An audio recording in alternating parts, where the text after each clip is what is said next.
23 मार्च साल 1931 और आज पूरे 94 साल हो चुके हैं उस दिन को जब शहीद भगत सिंह, राजगुरु और सुखदेव को ब्रिटिश गवर्नमेंट ने फांसी की सज़ा सुनाई थी।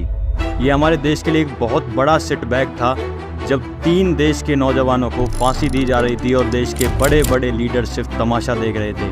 अब यहाँ पे कुछ लोगों का सवाल ये भी है कि महात्मा गांधी और जवाहरलाल नेहरू अगर चाहते तो भगत सिंह की फांसी वो रोक सकते थे, लेकिन उन लोगों ने ऐसा क्यों नहीं किया।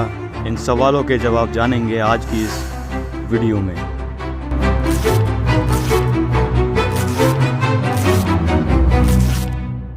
सत्ताईस सितंबर 1907 पंजाब के लायलपुर जिले के बंगा गांव में, जो कि फ़िलहाल पाकिस्तान में है, भगत सिंह का जन्म होता है।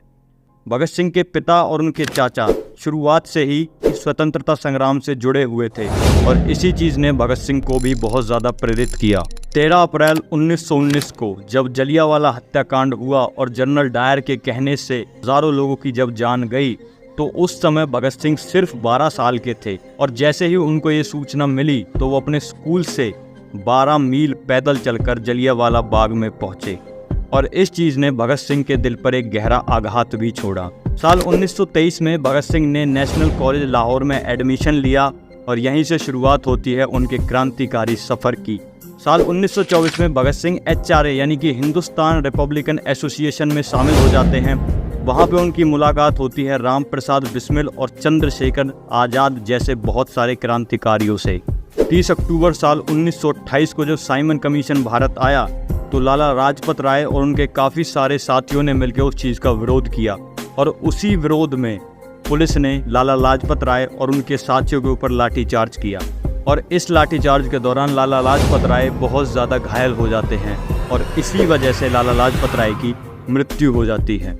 अब लाला लाजपत राय की मृत्यु का बदला लेने के लिए भगत सिंह, राजगुरु और सुखदेव 17 दिसंबर 1928 को लाहौर पुलिस के अफसर जॉन सॉन्डर्स की हत्या कर देते हैं। इस घटना के बाद भगत सिंह और उनके साथियों ने ब्रिटिश गवर्नमेंट से बचने के लिए अपना लुक बदला और कुछ समय तक वो लोग अंडरग्राउंड हो गए। भगत सिंह का मानना था कि आज़ादी केवल जनता की जागरूकता से ही संभव है और इसी विचार को फैलाने के लिए उन्होंने ब्रिटिश संसद में बम फेंकने की एक योजना बनाई। 8 अप्रैल 1929 को भगत सिंह और बटुकेश्वर दत्त दिल्ली सेंट्रल असेंबली में उन्होंने एक बम फेंका। उनका उद्देश्य किसी को नुकसान पहुंचाना बिल्कुल नहीं था, इसलिए उन्होंने जो बम था वो एक खाली जगह में फेंका। उनका मानना था कि कोई खून खराबा ना हो, बस अंग्रेजों तक हमारी आवाज़ पहुंचे। अब बम फेंकने के बाद भगत सिंह और बटुकेश्वर दत्त ने इंकलाब जिंदाबाद का नारा लगाते हुए खुद को गिरफ्तार भी करवा दिया।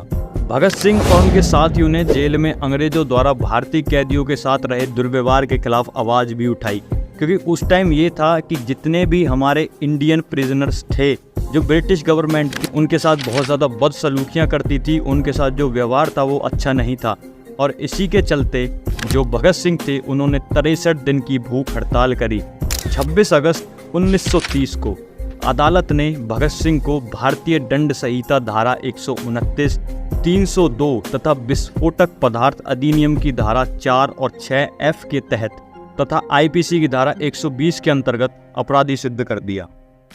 23 मार्च 1931 को शाम में करीब 7:33 पर भगत सिंह, राजगुरु और सुखदेव को लाहौर सेंट्रल जेल के अंदर फांसी दे दी गई। लेकिन अब आता है वो क्वेश्चन जिसका जवाब हर किसी को जानना है कि आखिर क्यों गांधी ने भगत सिंह को नहीं बचाया।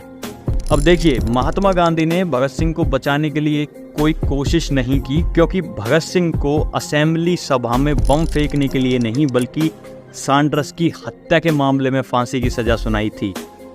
17 फरवरी 1931 को वाइसराय इरविन और गांधी के बीच में बातचीत शुरू हुई। इसके बाद 5 मार्च 1931 को दोनों के बीच समझौता हुआ। इस समझौते में अहिंसक तरीके से संघर्ष करने के दौरान पकड़े गए सभी कैदियों को छोड़ने की बात भी तय हुई थी। लेकिन राजकीय हत्या के मामले में, यानी कि जब भगत सिंह ने सॉन्डर्स को मारा तो वो एक राजकीय हत्या का मामला बन गया, तो इसी मामले के चलते जो भगत सिंह थे उनको माफ़ी नहीं मिल पाई।